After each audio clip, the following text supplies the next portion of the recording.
Can we take these off already? I want to go home. No, I gotta know what you think first. Now, did you find mine or yours to be more breathable?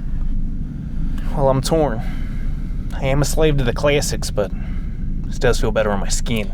Okay, I agree. These ones were always so itchy anyway. So, last thing, gloves. Do you want to go with the black ones, or should we go with these new school medical grade looking types? Do either of you have a smoke? Huh. Those things will kill you.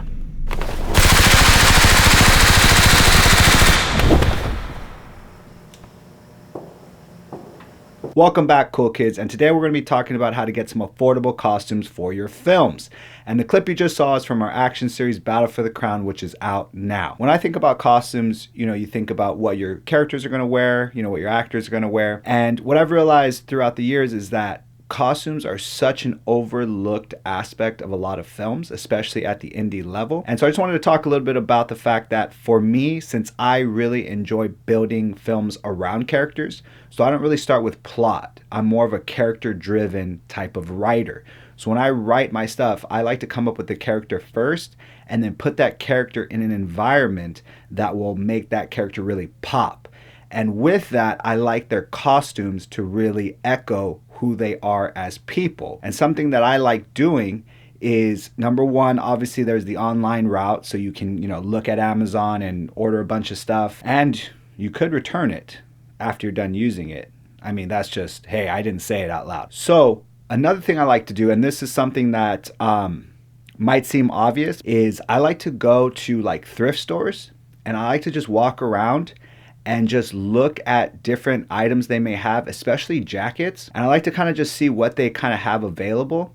And when I do that, I find that I get inspired because I'll see a piece of clothing and I go, that is such a sick jacket, that's such a sick top. That would probably go with this type of character or that type of character. And sometimes I'll just buy it. I don't know what I'm going to use it for, but I'll have it and it'll kind of like gestate, to get my brain biscuits turning.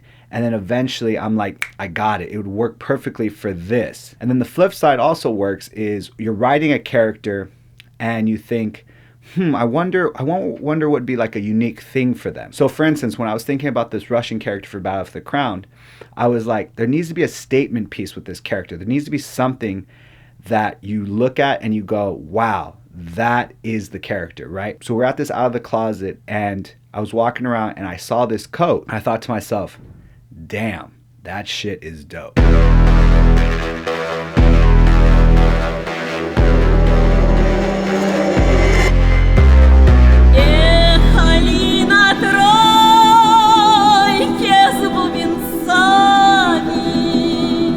Now, when you look at the coat, it looks expensive, it looks worn. And that's something else I love about thrift store clothing, is that since someone already wore it, it doesn't look like a costume. It doesn't look like you just bought it fresh that day and you threw it on an actor. Because a lot of times when you buy stuff off Amazon or you buy certain things, they look like costumes a lot of the time because they're not worn. They haven't looked like they've been, used. So next time you're writing a character or you're trying to figure out what could be a unique thing about the character, sometimes all you got to do is just walk around a thrift store and you never know. You might see something and go, there it is.